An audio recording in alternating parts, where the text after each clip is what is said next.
bienvenue sur le podcast de la fille qui parle beaucoup. Pour l'année 2026, je vous avais prévu plein de surprises et aujourd'hui, j'en ai une très très belle. J'accueille une invitée au parcours exceptionnel et elle est très bien pour... Elle est très stressée. Mais vous allez voir son histoire, son parcours et tout ce qu'elle a vécu, c'est tellement inspirant. Je pense que c'est peut-être pour ça qu'elle stresse un peu aussi. C'est sa première fois devant les caméras. Salut Sandra. Salut à tous. Bonjour. Comment ça va? Figure-toi que tu as entièrement raison. C'est beaucoup d'émotions, beaucoup de stress. C'est la première fois que je me retrouve dans un studio comme ça et qu'on me fait une présentation élogieuse. Donc, c'est très touchant. Merci beaucoup. Et merci à toi. Je n'ai pas le même ressenti de ce parcours puisque moi, j'ai l'impression que chaque être humain a son histoire. Mais en tout cas, en effet, j'ai la mienne et puis je suis très heureuse éventuellement de la raconter comme je pourrais, en tout cas. Voilà. Non, mais t'inquiète pas, ça va très bien se passer. Je sais que c'est un peu stressant parce qu'on est arrivé il y a quelques minutes en courant, tout ça. Mais ça va très très bien se passer, t'inquiète pas. Fais comme s'il y avait personne. D'accord. Toutes les deux. Fais comme si le micro, c'était ton déo, tu sais, quand t'es sur la douche en train de chanter. Tout va bien se passer. Mais du coup, je t'ai fait une petite introduction. D'accord. Mais est-ce que tu pourrais te présenter?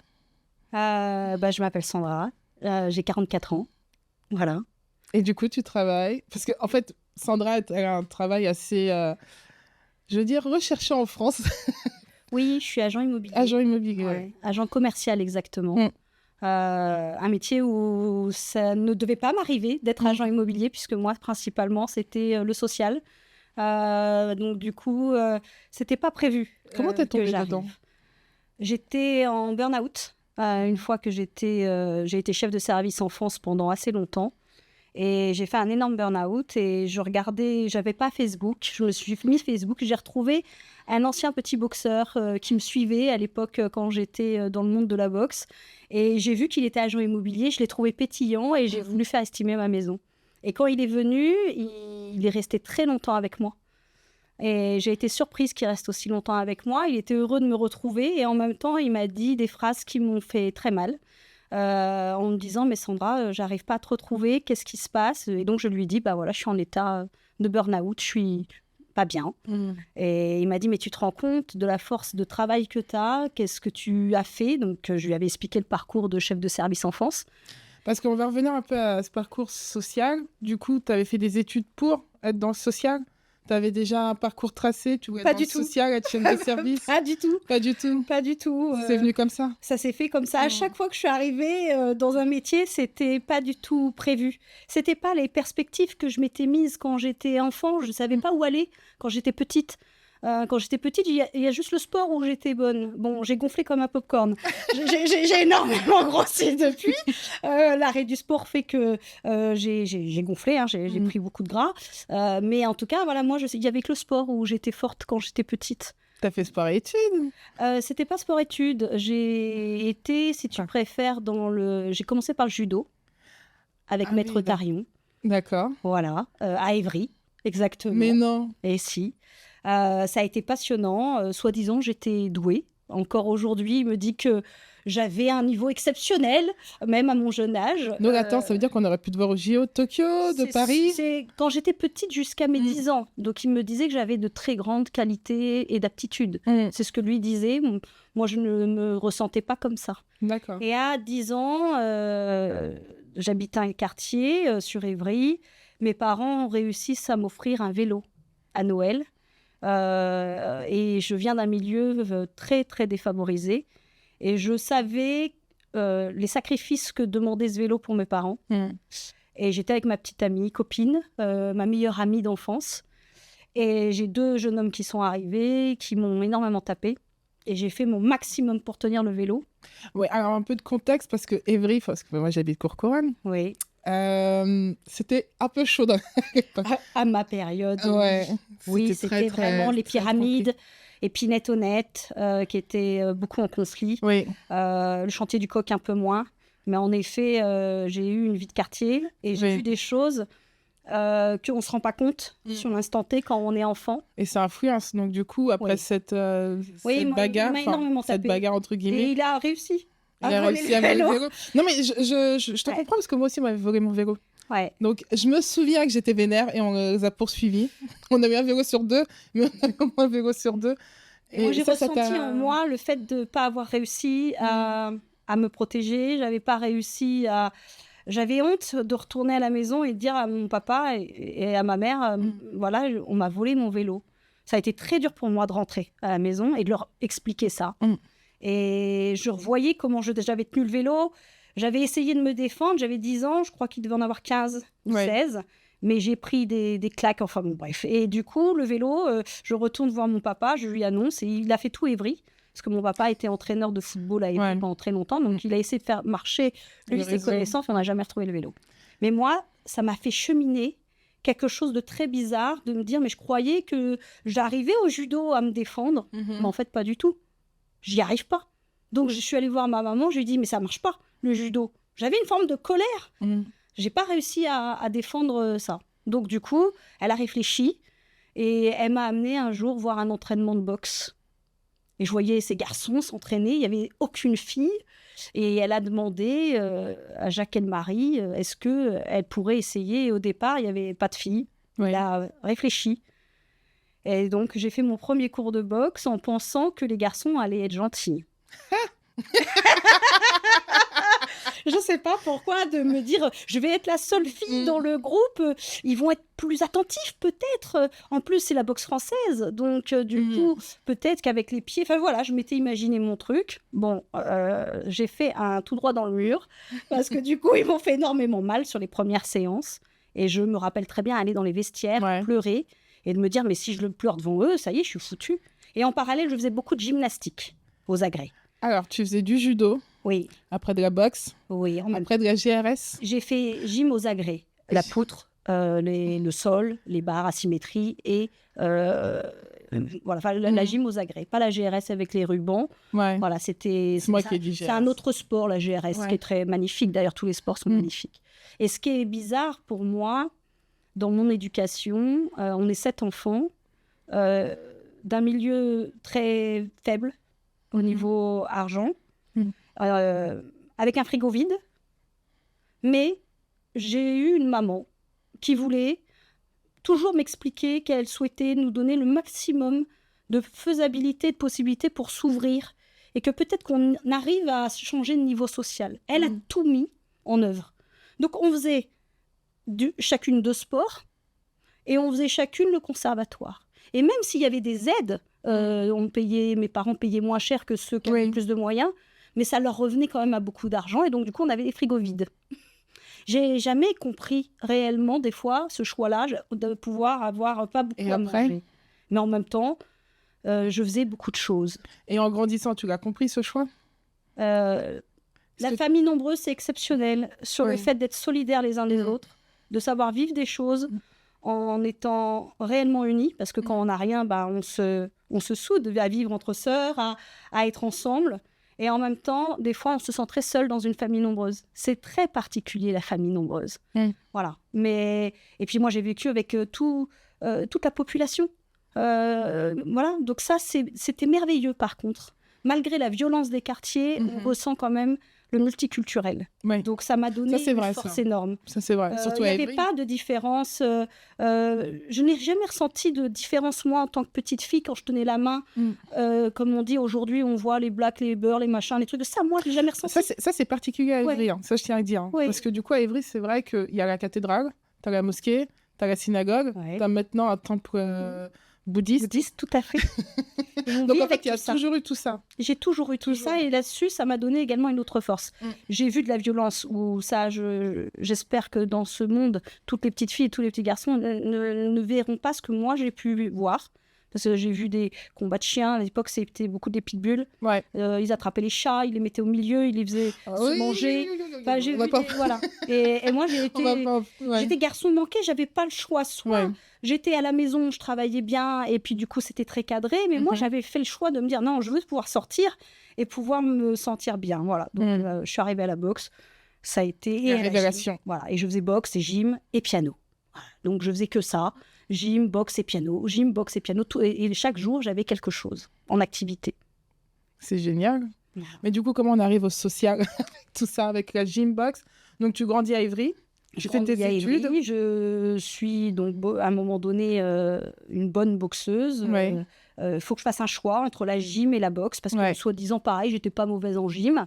Je fais un choix vers 15 ans et demi de faire que de la boxe. Mhm. Voilà. Donc là après, j'ai fait que boxe. Et le piano me fatiguait parce que le conservatoire municipal, c'est magnifique, mais on joue que du Bach, du Mozart pour arriver un jour à savoir jouer un peu de Chopin, de Debussy et tout ça. Et j'étais fatiguée par la méthode conservatoire et j'ai dit à ma mère, je veux me mettre au jazz. Parce qu'il y avait un prof qui était un peu différent, un peu plus... je sais pas, je le trouvais sympa. Et j'ai fait le jazz, j'étais nulle. J'ai cru que j'allais être bonne, j'étais nulle. Voilà, du classique où on m'avait dit, la grande musique te permettra de savoir tout faire. Je me suis arrivée avec le jazz où j'avais pas le swing, j'avais rien et j'ai compris que j'étais pas musicienne. J'ai compris qu'on m'avait appris le solfège, que je sais jouer une partition, et soi-disant pas trop mal, mais en tout cas, moi, j'ai pas la musique en moi. Voilà, donc j'ai vu par contre ce que c'est qu'un vrai musicien. Le jazz, c'est exceptionnel. Ils m'ont gardé 1 an parce qu'ils avaient beaucoup d'attachement. Il y avait ça qui est en train de rigoler. Elle essaye, Elle est gentille. Non, en fait, il En fallait... fait, t'étais la petite fille gentille, genre, oui, bah, elle est gentille, elle Voilà, essaye. je savais pas, moi, swinguer, faire ce qu'il fallait. Bon, voilà, bon, j'ai été nulle. Mais t'as j'en testé. garde un excellent souvenir, mais je ne suis pas une musicienne. Voilà, je sais juste apprendre une partition, le jouer, et puis c'est agréable aux oreilles. Voilà, mais je ne suis pas... Donc, en fait, toi, ton parcours, c'était un peu de tester, d'aller toujours au-delà. Oui. Là, on t'attendait pas, en fait. Ouais.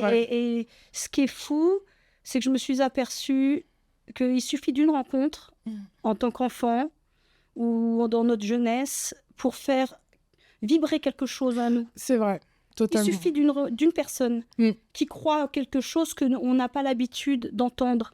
Moi, dans ma famille, parce que les familles, ils nous identifient.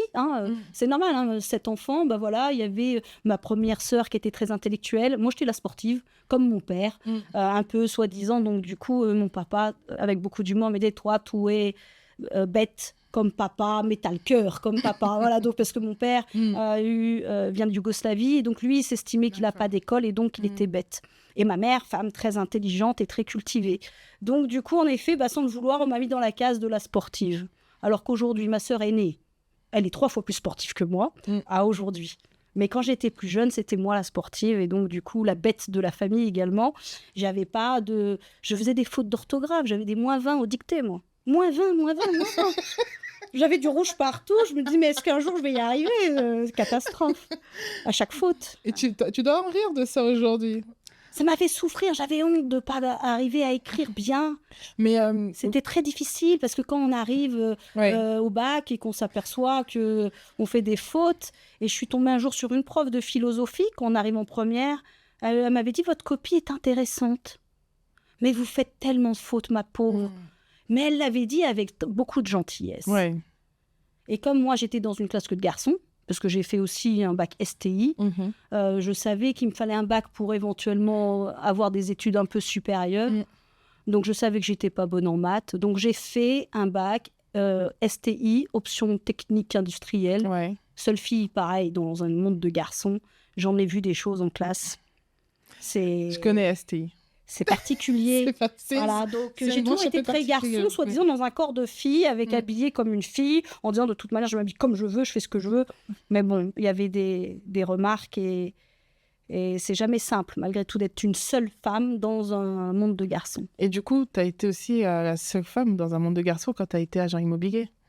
Agent immobilier, D'ailleurs, on dit agent immobilière ou agent immobilier? Je me suis toujours posé la question. Parce que je t'ai écrit agent immobilier et puis en fait... Je m'ai conseillée en immobilier. Quand quand j'étais chef de service au démarrage, c'était CHEF. Et puis un jour, on a pu mettre chef 2FE. Donc agent immobilière. Allez, allons-y. Agent immobilière. Allons-y pour agent immobilière. Du coup, agent immobilier. Aujourd'hui, ouais. C'était plutôt un monde masculin aussi. On est dans la concurrence, on est dans la recherche de bonus, on est dans l'esprit très commercial. Oui. Après, ça ressemble aussi au sport. Oui. Je pense qu'il y a du challenge. C'était pas prévu que j'arrive dans l'immobilier, mais par contre, là où je te rejoins, c'est que c'est un métier très mordant. C'est un métier très malmenant. Je crois que c'est la partie de ma vie où il a fallu que je gère mon mental comme jamais. Ouais. C'est un ascenseur émotionnel extrêmement fort tous les jours. Et c'est un métier très prenant. Je ne m'attendais pas à autant de force mentale qu'il faut pour faire bien ce métier. Voilà. Pour être agent immobilière, est-ce qu'il faut suivre une formation? Tu as suivi une formation du coup parce que tu venais du social. Oui. Tu as rencontré cette amie qui t'a dit « Ok, là, je te vois pas du tout dedans, je te vois plutôt dedans. » Oui. Et là, d'un coup, tu y vas, tu as suivi une formation, tu as été guidée. J'y suis allée parce que j'étais en arrêt médical. Oui. Et puis que du coup, mon médecin m'a dit, mais vas-y, fais ce que tu veux, ta porte ouverte, tu peux, t'as le droit de sortir, va au spa, va ce que tu veux. J'ai dit, mais est-ce que je peux aller voir un autre métier? Oui, vas-y. Et donc, j'ai suivi ce garçon pendant 2-3 mois, à aller à ses rendez-vous, parce qu'il m'avait dit, Sandra, tu mets une force énorme dans ton métier, mais tu gagnes 2200 balles. Et tu as 6000 gosses tous les jours en responsabilité. Et tu as... Ah oui, il y a peut-être un tabou sur l'argent, je sais pas. Enfin, moi, j'ai pas de problème à dire que je gagnais ça. Ouais. Et tu te rends compte, tu as 100 personnes en management pour gagner cette somme-là. Mais mets la force de travail pour toi. Je dis, mais qu'est-ce que tu veux que je devienne? Moi, c'est mon métier, c'est les enfants. Ma passion, c'est les équipes. C'est d'accompagner au mieux les familles. Qu'est-ce que tu veux que je... deviens agent immobilier. J'ai rigolé ce jour-là. J'ai dit, moi, voleur des gens, impossible. Je voyais le métier comme ça. Oui, voilà, c'est ce que j'allais dire, la vision que tu avais du métier. Parce que passer du social à agent immobilier, c'est quand même je lui ai dit ça d'ailleurs. Entre les deux. Je lui ai dit ça. Mais c'est la vision qu'on a des gens, qu'ont les gens, de l'immobilier. Je le comprends. Quand tu vas voir par exemple quelqu'un, tu dis voilà, je voudrais acheter une maison, on va te montrer toutes les pires maisons avec les pires défauts, on va dire ah, t'inquiète. Mais moi, je le Et après, comprends. tu te retrouves 6 mois plus tard chez Julien Courbet.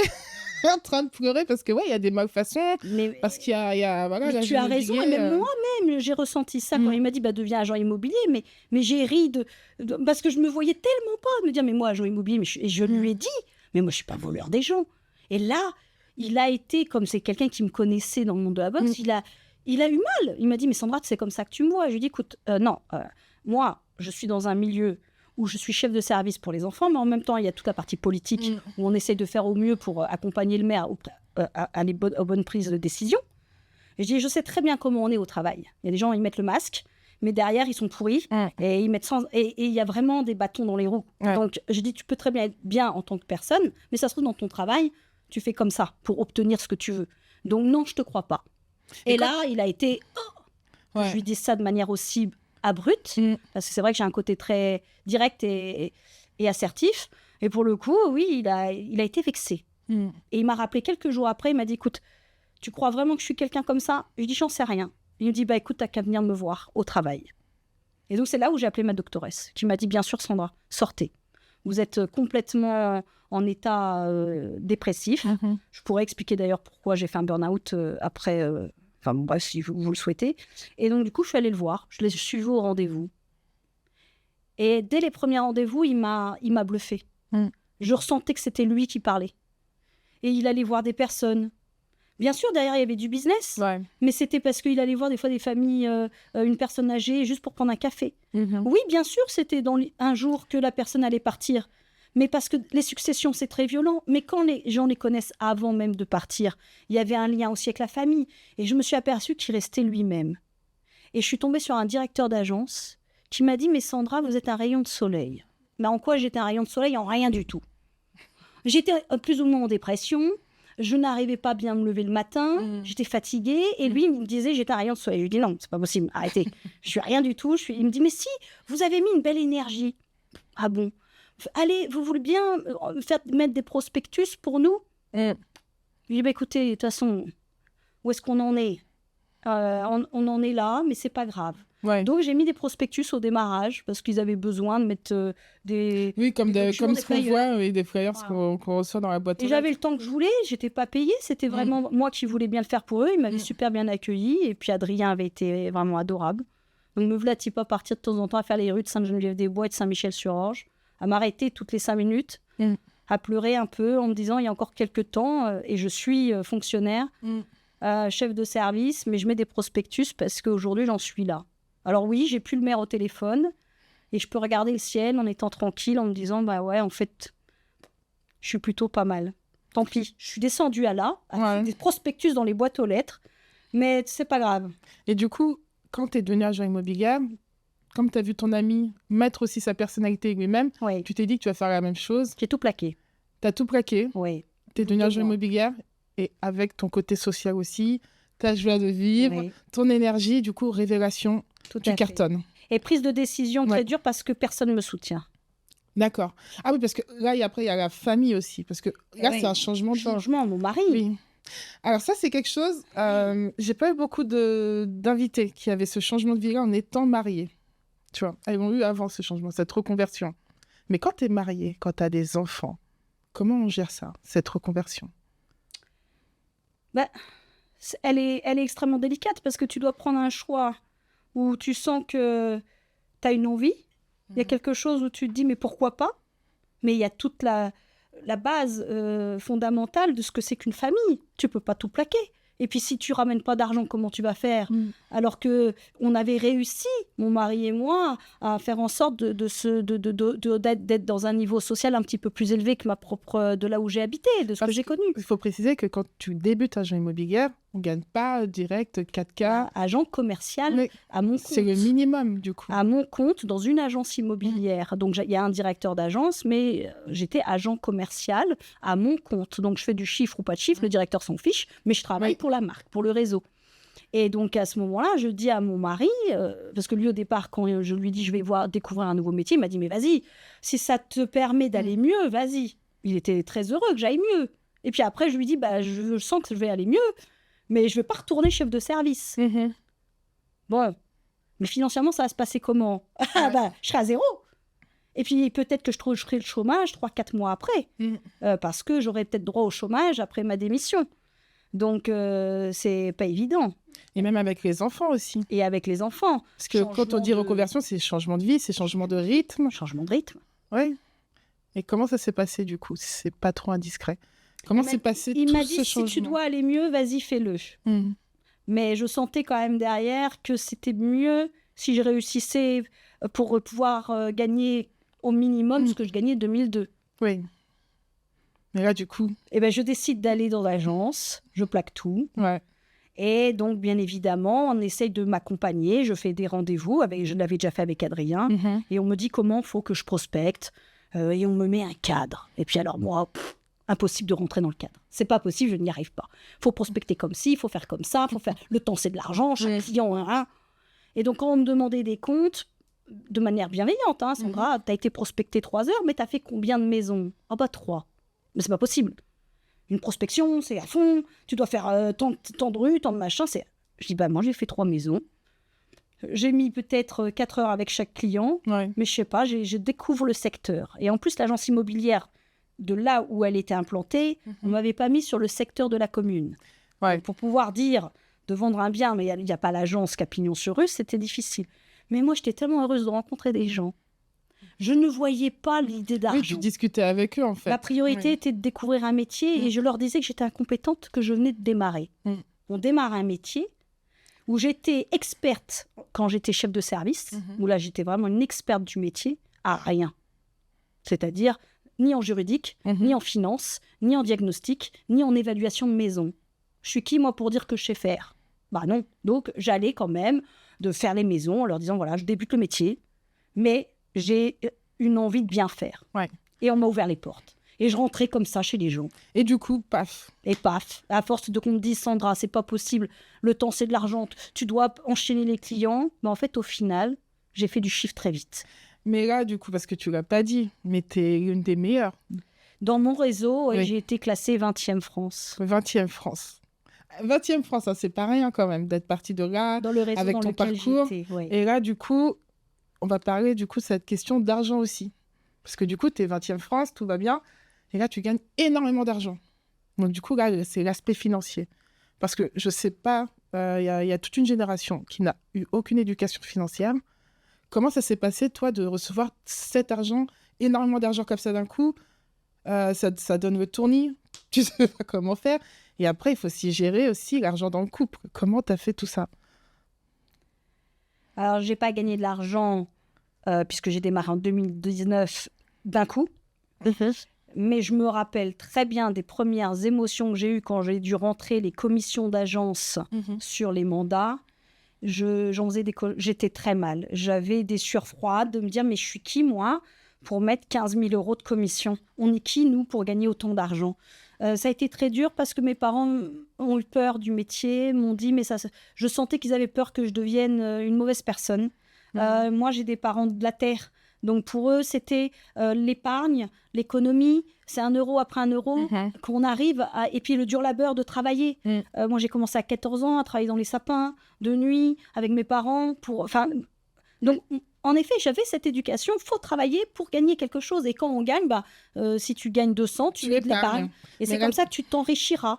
Petit à petit, l'oiseau fait son nid. C'est ce qu'on me disait souvent. Paf, tu vends une maison de 15 000. Et là, je voyais que l'agence 15 000, je sais pourquoi, en fait. Donc, ça a été très dur au démarrage. Et je le faisais parce que c'était les conditions de l'agence. Mais quand je rentrais, des fois, je disais au directeur, mais je ne suis pas bien, je tremble. Il me dit, Sandra, ça va aller. Vous allez y arriver à comprendre que ce que vous allez apporter un jour au client vaudra ce que vous êtes en train de mettre sur le papier. Ça, c'est quelque chose que, même quand tu viens un peu de classe moyenne, tu vas avoir un salaire de 3 500, 3 800, tu vas dire, mais non, je ne mérite pas. En fait, on va dire si. Et il y a toujours ce truc, cette honte de l'argent, et comme tu disais, c'est très, très dur. Avoir une pudeur envers l'argent, avoir une pudeur, elle va dire, oui, je gagne bien. Je gagne, c'est bien, mais je le mérite. De bien gagner ça. Et je le mérite, en fait. Et tout l'argent est merveilleux. C'est une merveilleuse énergie, l'argent. Quand on en fait quelque chose de bien, quand on le fait de manière propre, c'est magnifique.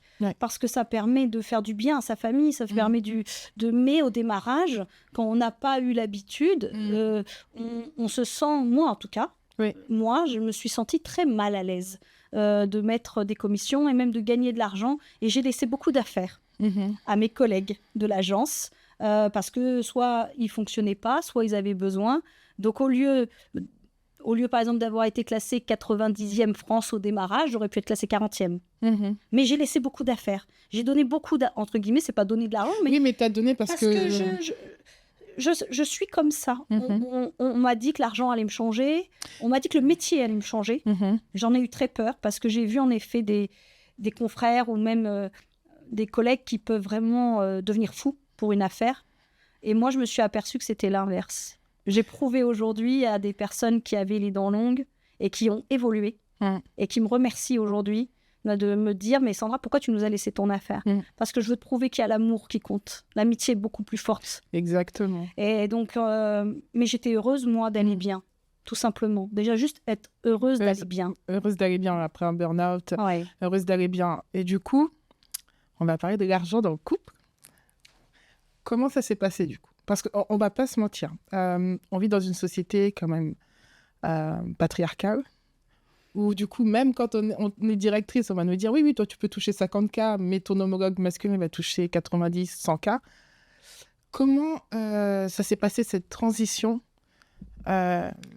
financière, ce changement de position financière dans ton couple? Moi, j'ai eu... Comment l'aborder? Comment ça s'est passé? Est-ce que c'est quelque chose qu'on évoque très peu lorsqu'on est en couple, je crois, et c'est des questions qu'il faut... Vous en avez parlé avant? Je ne m'attendais pas à pouvoir gagner aussi bien ma vie. Donc, quand on fait très bien ce métier, on peut gagner 5 000, 6 000, 7 000, 8 000, parfois 10 000 € par mois. C'est un changement total, radical de vie. Et moi, j'ai été heureuse de voir que cet argent, c'était le nôtre. Pour nous, il était à nous. Oui, c'était eux. Je le remerciais beaucoup de pouvoir s'occuper d'autant de choses parce que moi, ça me permettait d'avoir l'esprit libre, de faire tout ce que j'avais à faire. Je travaillais énormément, tout le temps. Je suis une passionnée. Et donc, du coup, en effet, au démarrage, j'ai cru que c'était merveilleux parce que tout d'un coup, on refait la maison. On avait une terrasse horrible. Enfin, vraiment, ça... parce que moi, j'avais acheté une petite maison. Vers 24 ans, j'avais pas beaucoup de moyens. La maison, elle était catastrophique. J'avais fait les travaux moi-même. J'ai des bras gonflés comme je sais pas quoi. Parce que j'avais porté du parpaing en permanence. Enfin, bon, bref. Et parce que j'ai fait ma maison. J'ai fait du bâti. Et là, tout d'un coup... Il y a de l'argent. J'ai de l'argent. Bah oui, mais ce que j'ai fait... Moi, je suis pas pro. Alors, j'avais les voisins portugais qui disaient, mais celle-là, celle qui fait le marteau-piqueur. Mais j'ai fait des choses d'homme. Donc, du coup, j'ai fait les choses comme je pouvais, mais c'était pas belle finition. Et là, j'ai de l'argent, je sais que je vais faire... J'ai commencé par la terrasse, parce que tout était en terre, sans arrêt dans la boue. Puis après, j'ai commencé à faire les contours. Puis après, j'ai fait l'intérieur de la maison, l'extension, puis la cuisine, et puis voilà. J'ai cru que ça allait nous permettre d'être très heureux. Et en fait, ça a été tout l'inverse. Parce que moi, je me suis découverte dans ma capacité de négociatrice. Tous les rêves que j'avais parfois de petite fille où je voyais des princesses, des femmes fortes, des femmes qui obtiennent des choses, j'en avais envie, mais ça ne pouvait pas être adressé pour moi. Je pensais que ce n'était pas possible. Et en fait, puis en même temps, une honte. Comment moi? Pourquoi moi? Enfin, c'est pas réalisable. Et finalement, tu es devenue cette femme-là. Oui, c'est difficile. Hein. Oui. C'est difficile parce que le bonheur fait peur. Ouais. Une fois qu'on atteint même un début de bonheur, on se demande est-ce qu'on mérite? Qu'est-ce qu'on mérite? Parce que j'ai un parcours sur une vie personnelle même très difficile. Donc quand il nous arrive un peu de bonheur pour soi, waouh, on essaye de s'auto-gâcher, mais on se dit que non, on parle beaucoup, mais en fait, on s'auto-gâche. Bien sûr, c'est ça le problème. Et moi, j'ai eu un mari qui a fait de son mieux, qui a été réellement, je pense... inquiet de ce nouveau métier. Il me disait qu'il était très heureux pour moi que je gagne de l'argent, qu'il était très heureux. Mais entre comment il disait les choses et ce que je sentais, ça a creusé un fossé. Et puis, on me disait tout le temps que je prenais trop de place, que je parlais trop. T'étais too much. J'étais trop. Et moi, c'est ce directeur d'agence qui m'a dit, ce trop, en fait, c'est votre force. Donc arrêtez de croire que vous êtes trop. Vous êtes incroyable, d'une générosité incroyable, d'une bienveillance incroyable, parce que ce que vous faites, vous le démontrez pas en le disant, mais en le faisant. Et c'est lui qui m'a donné des ailes.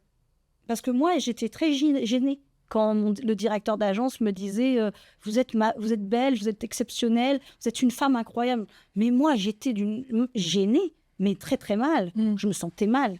Vous êtes une belle femme, Sandra. Mais non, je suis grosse maintenant. Et je me suis sentie portée tout d'un coup. Quelques gens, ils croyaient en moi. Ouais.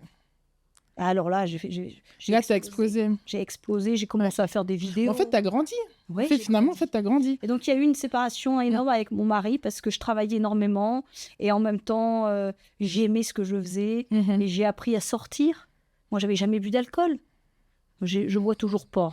Je bois une coupe de champagne de temps en temps, mais j'ai appris à être avec des notaires, à être avec des avocats. Et je me suis aperçue que ça tenait la route.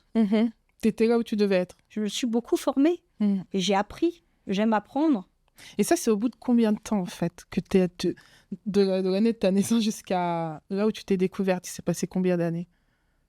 À peu près. C'est vraiment l'immobilier qui m'a permis de me découvrir. C'est vraiment l'immobilier? Ah, ouais. Donc, tu t'es découverte dans la trentaine? On est face à... j'ai 44 ans et ça fait 7 ans que je fais... 6 ans et demi que je fais de la trentaine, oui. Fin de la trentaine? Ouais, fin de la trentaine, 37, 38 ans, 39 ans, où je me suis aperçue que l'argent, on voit les gens tels qu'ils sont. Les masques tombent lorsqu'on est en négociation. Entre ce qu'ils ont dit au premier rendez-vous... on voit les gens réellement comment ils sont. Et j'ai appris à ouvrir les yeux sur le monde.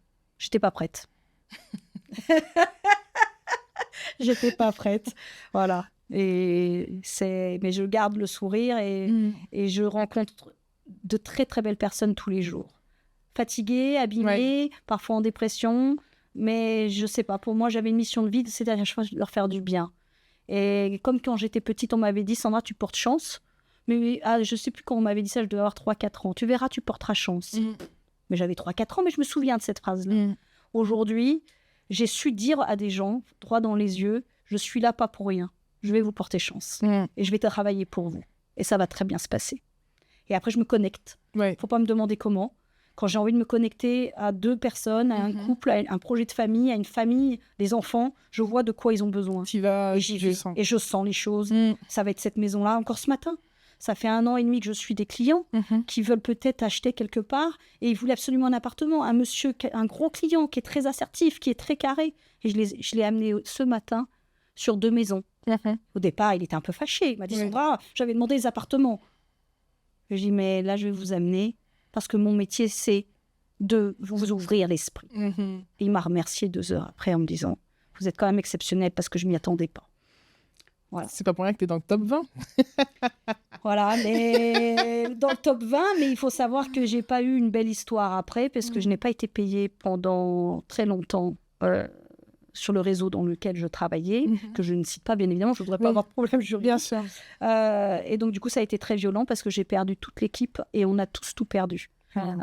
D'une personne qu'on aimait fortement. C'est aussi l'envers du décor de l'immobilier. Ouais. Parce qu'il faut le dire, il y a de belles histoires comme toi, comme ce que tu fais, et puis il y a l'envers du décor aussi. Ouais. Donc je suis montée sur un podium, en effet, en 2023, sans pognon. Alors, soi-disant, j'avais fait un chiffre énorme, mais sans pognon. Parce que 2023, on est dans une crise immobilière depuis déjà 2 ans, 2 ans et demi. Et ça a été très difficile de faire du chiffre. Et moi, j'ai fait un... Voilà. Donc, ça a été magnifique au niveau efficacité, mais je suis montée sur un podium sans mon équipe. Donc, c'est un autre directeur d'agence qui m'a payé le billet, qui m'a dit « faut que tu sois là, faut que tu ailles chercher Voilà, donc il m'a payé ma convention à Lyon. Je les remercie encore. Et du coup, je suis montée sur le podium parce que je voulais, à ma première convention, quand j'ai démarré l'immobilier, c'est là où j'ai découvert les femmes qui sont capables de faire des podiums. Première convention, février 2020. Je suis à Lyon.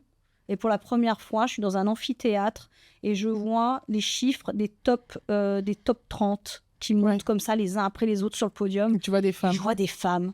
Et je dis à Alain, qui est à côté de moi, de l'agent, je me dis, mais il y a plein de femmes.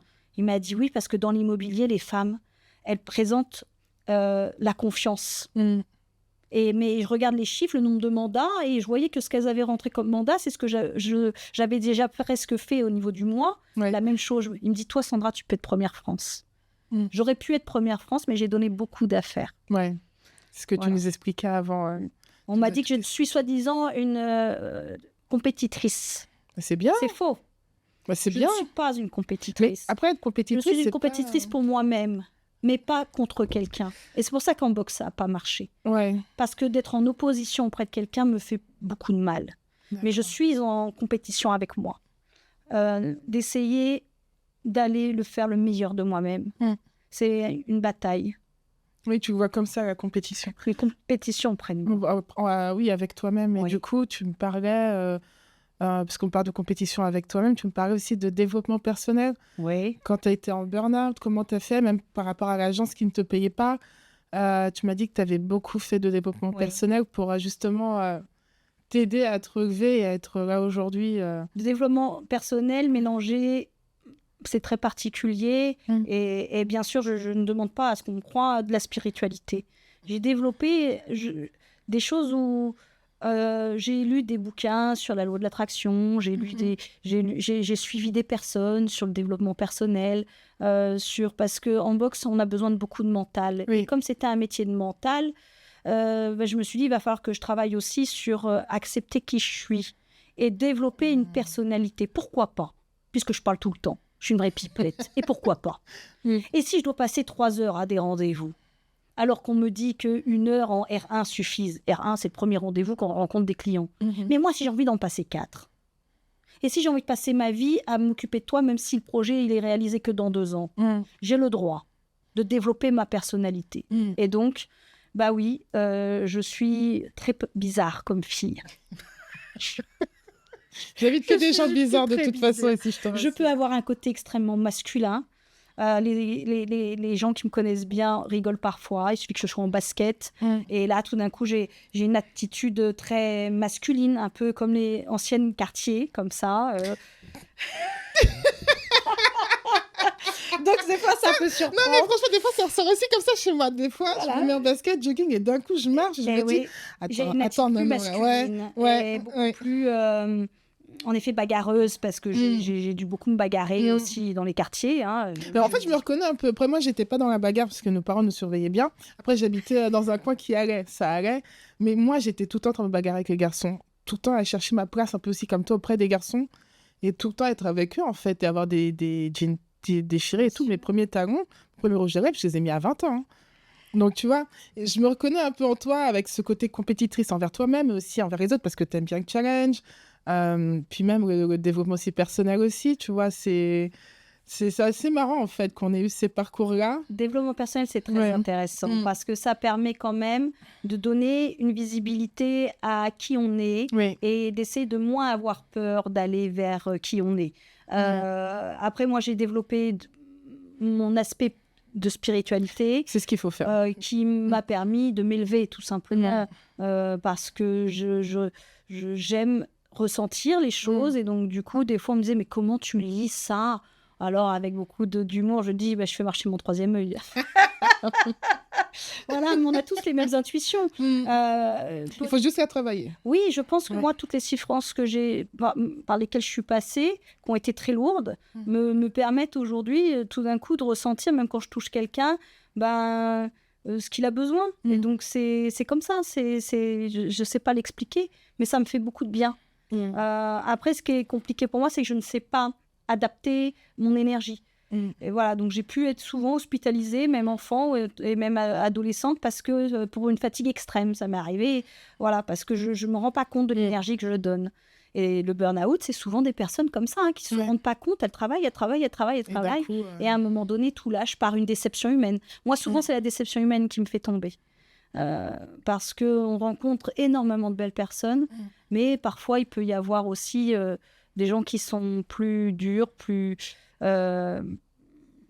envieux et vraiment qui peuvent faire du mal. Donc, et quand ça atteint et qu'à ce moment on ne sait pas se protéger, on tombe. Voilà. J'ai bien tombé. Oui, tu es bien tombé, mais du coup tu t'es relevé. Et puis c'est important aussi que tu dises le développement personnel, mais spécialement tourné vers toi. Parce que c'est vrai qu'on parle beaucoup de développement personnel et les gens pensent qu'on peut adapter à toutes les situations, mais toi, tu as vraiment fait cette recherche-là. Et moi aussi, de toute façon, c'est ce que j'ai fait, de la personnaliser. Oui. Et ça, je pense que c'est vraiment, vraiment important de le dire. Très bien, retrouvez-vous, parce que de toute façon, les femmes comme moi... Apprendre à savoir qui on est. Apprendre à savoir qui on est, mais avec son propre rythme, avec sa propre spiritualité, avec ses propres... Chaque montagne pour chacun, il n'y a pas de marche plus haute. Moi, des fois, j'ai eu des collègues qui me disaient, mais comment tu fais ? Oh, aujourd'hui, j'aimerais vraiment apprendre, Sandra, ta méthode à faire comment tu fais. C'est surtout ce qu'il ne faut pas faire. Dans des podiums, des fois, dans le monde de l'immobilier, j'ai vu toute personnalité. Parce que des fois, on fait des tests de personnalité. T'es rouge, t'es jaune, t'es machin. Alors moi, soi-disant, je suis jaune et rouge. Donc les jaunes, c'est des gens très lumineux, un peu extravertis, exubérants et toujours en retard, ce qui est vrai. Les rouges, c'est ceux qui sont très compétiteurs, qui veulent des chiffres, etc. C'est vrai. Mais en fait, on est tous tout ça. Et on développe plus ou moins... Quand j'étais chef de service, j'étais très organisée. Donc, en disant la couleur bleue dans le test de personnalité, aujourd'hui, je ne suis pas une bleue du tout. Donc, on peut devenir qui on veut et en fonction de... Vraiment, on a toutes les compétences en soi, mais c'est vrai que suivant les métiers, suivant à ce moment-là l'environnement, suivant les personnes qu'on rencontre, à ce moment-là, ça aspire sa personnalité plus forte à ce moment-là. Voilà, quand je suis avec des clients très calmes, je suis calme. Je ne vais pas sauter partout, mais parfois je saute partout. Mais on est tout. Et c'est ça qui est beau, c'est que je crois que moi, ce que j'ai réussi à faire, c'est d'enlever cet esprit limitant. Oui. Important. Et d'accepter aussi toutes les failles qui font partie de moi. Il y a beaucoup de failles. Voilà, je suis très faible en amour quand j'aime les gens. Et donc, comme j'aime beaucoup, je suis faible tout le temps. Et en même temps, c'est ma force. J'aime tellement que j'ai envie de bien faire et je veux satisfaire le client et je veux satisfaire tout le monde. Voilà, mais ça peut être vite fatigant. Et je suis une fille très fatigante. Des fois, même quand je me lève, je me dis, mais mon Dieu, je me fatigue déjà. Mes enfants rigolent, je fais beaucoup rire, mais des fois, voilà, je suis très heureuse de vivre. J'ai une soif de vie qui me permet de me dire qu'on a la chance. Tous les jours, je me lève le matin, quand j'ouvre mes yeux, je me dis, j'ai encore une belle journée à vivre. Et quand je ferme mes yeux, je pense à la journée en me disant, j'ai eu la gratitude tous les jours de ce que j'ai pu vivre aujourd'hui. Mes poumons fonctionnent, mon cœur fonctionne, mes pieds fonctionnent. Alors oui, j'aimerais avoir le ventre plus plat. J'aimerais en effet ne plus avoir les seins qui tombent à 44 ans. J'aimerais être plus mince. Mais mon Dieu, qu'est-ce que c'est bon. Non mais attends, on va recadrer tout de suite là. Si vous voyez bien la caméra, vous la voyez, tu fais pas 44 ans et t'es magnifique. Ah, j'ai du mal parce que j'ai eu une éducation, il fallait pas être prétentieux.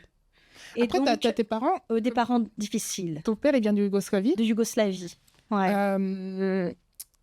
Ta mère, elle vient aussi de Yougoslavie ? Pas du tout. Alors, on Bien pourrait dit. croire, parce que du coup, elle a eu 7 enfants et elle a complètement adapté beaucoup de choses en elle. Une mère exceptionnelle parce que elle a tiré 7 enfants vers le haut pour arriver à ce qu'ils s'en sortent. Et elle a tout donné. Donc, une femme pour moi d'une intelligence remarquable. Elle est capable de lire 2 bouquins dans la journée, moi pas. Elle est capable de faire des travaux aussi, mais d'une puissance. Elle sait tout faire. Mais pour un jeune enfant, c'est dur d'avoir ce niveau-là. Ouais. C'est Avec le très père dur. Ouais. aussi, Et un qui papa, a alors son lui, qui est éducation. lui, Il a eu quand même égoïste, assez lâche, qui est un suiveur, Ouais. mais par contre qui a un cœur et un amour exceptionnel. C'est un papa extrêmement gentil, qui est, pour moi, qui fait partie des êtres humains que je trouve très beaux. Une intelligence de cœur énorme. Mais en effet, lui, il dit qu'il était bête. Et puis, dans le football, donc tout le temps au foot, il oublie les anniversaires, il oubliait tout. Et c'est ma mère qui a tout porté. Ouais. C'est ma mère qui a été le pilier De la pour mère. arriver à faire tout ça. Et ils sont encore ensemble. Voilà. Et c'est une belle famille avec très solidaire. On est... Et en même temps, avec toutes les failles d'une famille et toutes les problématiques de ce que c'est une famille, voilà, mais des fois avec des tensions, et on s'engueule. Et T'inquiète pas, les familles nombreuses, c'est toujours ça. Les gens, ils me disent, ah, mais pourquoi vous engueulez? Je dis, mais dans 10 minutes, c'est fini. Et c'est ça qui est incroyable, c'est que par contre, ça envoie du lourd. Hein. Ah oui. Ça envoie Alors du lourd, là, franchement, c'est pour ça que les gens ils me disent, ouais, tu réagis pas. Je dis, non, mais écoutez, moi, en fait, j'ai été éduquée dans une maison où on s'en foutait une. Les parents, ils étaient pas là, c'était la bagarre générale, quoi. Ouais, Il y avait des courses, il y avait quelqu'un qui s'était fait enfoncer une fourchette, une autre qui avait une blague affreuse là, parce que, ouais, en fait, j'ai essayé de couper Cécile au ciseau. C'était ça, en fait. C'est ça, la famille nombreuse, c'est très puissant pour apprendre quand même à se donner. Et en même temps, parfois, en effet, il y a de la solitude parce que c'est dur de partager. C'est très, très dur de partager. Donc, c'est pour ça que moi, j'apprends à être le terme égoïste. C'est pas le terme égoïste, c'est apprendre à se centrer sur soi, ses besoins, parce que sinon, en fait, on est foutu. On a alors moi, c'est vrai, j'ai un vase qui est très plein et j'ai pu donner, mais à un moment donné, on voit que le vase, il se finit, donc il faut se remplir. C'est ça que je suis en train d'apprendre aujourd'hui à 44 ans. Il n'y a pas d'âge pour apprendre à être égoïste quand on vient d'une famille nombreuse. C'est toujours assez compliqué de passer de cet état de générosité totale à ouais, mais en fait, il faut que je pense à moi. Oui. Ça, c'est, Mais je souhaite à tout le monde d'aller vers son chemin et de ne pas avoir peur de prendre des nouvelles, de se faire guider par ses envies et d'aller vers ces décisions-là, même si c'est particulier. De se dire, OK, je suis fonctionnaire, mais pourquoi pas changer? J'aime pas ce que je fais. Perdez pas de temps. Quand on est sur son lit de mort, on se dit j'aurais pas dû rester. Ou c'est là où j'ai été très intéressée aussi par les personnes en fin de vie. Qu'est-ce qu'elles disent? Elles disent, la majorité, c'est je me suis trop bridée. J'aurais pu faire ça, mais j'ai pas osé. J'aurais aimé peut-être ne pas plaire à la société ou en fait faire plaisir à tout le monde. Mais les gens ont encore des rêves qu'ils n'ont pas réalisés. Alors ça fait peut-être bateau ce que je dis, mais s'il y a quelque chose en vous qui vous anime, c'est ça que j'ai compris, c'est qu'il faut y aller. Ne pas se battre contre le changement. Même là, moi, j'ai eu une année extrêmement difficile. Et j'avais envie de me lever et on me disait, Sandra, le mental, quand il te dit tu te lèves. Non, j'arrivais pas, mon corps là, n'arrivait pas à se lever. Là, il y a encore quelques temps, parce que j'ai demandé le divorce auprès de mon mari. Ça a été une décision extrêmement difficile pour moi, mais je l'ai fait. Et voilà, les choses sont bien pour chacun maintenant, aujourd'hui. Mais du coup, une décision très dure, puisque une éducation, on se marie, on reste marié. Mais parfois, les chemins doivent se séparer parce que moi, je suis en train de m'épanouir dans mon côté très extraverti, d'aimer la vidéo, d'aimer être reconnue dans mon métier, d'être vue et de bien gagner ma vie. Et puis, du coup, mon mari, c'était dur de suivre et il commençait à dépérir. Tu avais besoin d'être toi-même et lui aussi, il avait besoin aussi. Oui, tout à fait. Donc, pour que chacun soit en sérénité et en paix, et nos enfants vont très bien. Donc, ça peut exister. Moi, je croyais que ça allait tout détruire. Et en fait, au contraire, les choses, chacun reprend sa place. Et pour moi, il n'y a pas homme-femme. là où tu as raison, c'est que les femmes, on est naturellement à se mettre dans l'ombre. Oui. Parce que même si mon mari savait que j'étais rigolote, extravertie, et quand les gens me disaient « Ah là, t'as une femme comme ci, t'as une femme comme ça, oh, ça doit pas être tous les jours facile », puis on lui tapait sur l'épaule parce qu'on lui disait que c'était pas tous les jours facile d'avoir une femme comme moi, je me mettais quand même dans l'ombre. Je me disais « Ouais, j'en ai trop fait ce soir, j'ai trop parlé, j'ai pris trop de place ». Mais aujourd'hui, c'est terminé. Prenez votre place, les filles. Prenez votre place, homme ou femme, parce que j'ai vu aussi des hommes énormément souffrir et des fois être malmenés. Ça arrive aussi. Et les femmes, on a des périodes quand on a nos enfants, où on a besoin peut-être des fois d'être très maman. Et puis il y a des moments où on a besoin d'être des femmes et puis d'être dans la création. La créativité, vos idées, c'est ça qui permet d'aller vers la bonne direction. C'est ce que je ressens aujourd'hui. D'aller dans sa créativité permet vraiment un grand bonheur. Vraiment. Eh bien, c'était une très belle conclusion. Ça, j'en sais rien. Ah non, si, elle était très belle. Voilà. Non, tout ce que tu as dit, c'était très, très beau. Plus on ressent la créativité en soi, de se dire, et plus il faut y aller. Croyez en vous. Ça peut faire vraiment bizarre, ce que je dis, que c'est des phrases qu'on entend beaucoup. Mais si moi, qui étais une petite fille, qui croyait qu'elle était un garçon, parce que je voulais être dans le fond un garçon, être forte comme un garçon, qui savait pas bien lire et écrire, qui faisait des fautes en permanence, et qu'aujourd'hui je travaille avec des notaires, je fais presque aucune faute d'orthographe, il y aura toujours quelques coquilles, que je peux passer de personnes moins favorisées socialement ou qui ont des difficultés des fois à lire ou à écrire et que je sais les accompagner, tout comme je peux travailler avec des gens plus élitistes. Si moi j'ai réussi, petite Sandra d'Evry, tout le monde peut le faire, mais vraiment, tout le monde. En fait, c'est ça la vraie conclusion du coup. C'est tout le monde peut le faire. Tout le monde peut le faire. Ouais. En tout cas, merci Sandra d'avoir été là sur le podcast. Merci beaucoup d'avoir partagé ton histoire et je suis sûre qu'elle va toucher énormément de gens. Je t'ai sentie très émue vers la fin.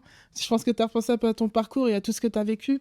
Et vraiment, au mot de la fin, c'est vraiment peu importe d'où vous venez, continuez à croire à vos rêves, continuez de vous battre et n'hésitez pas surtout au changement. N'allez pas contre le changement, allez vers le changement. Même quand on souffre. Même quand on souffre, parce que même dans le trou, c'est là que lorsqu'on voit la lumière, elle est encore plus belle qu'elle était la veille. Et voilà, ma conclusion du coup.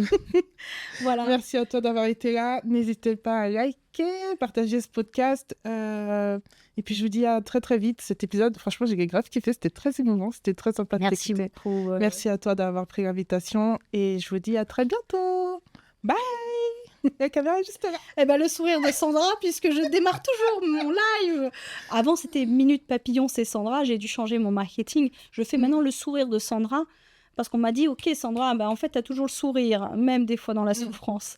Alors, le sourire de Sandra vous dit vraiment merci de m'avoir invitée. Merci sincèrement. à toi.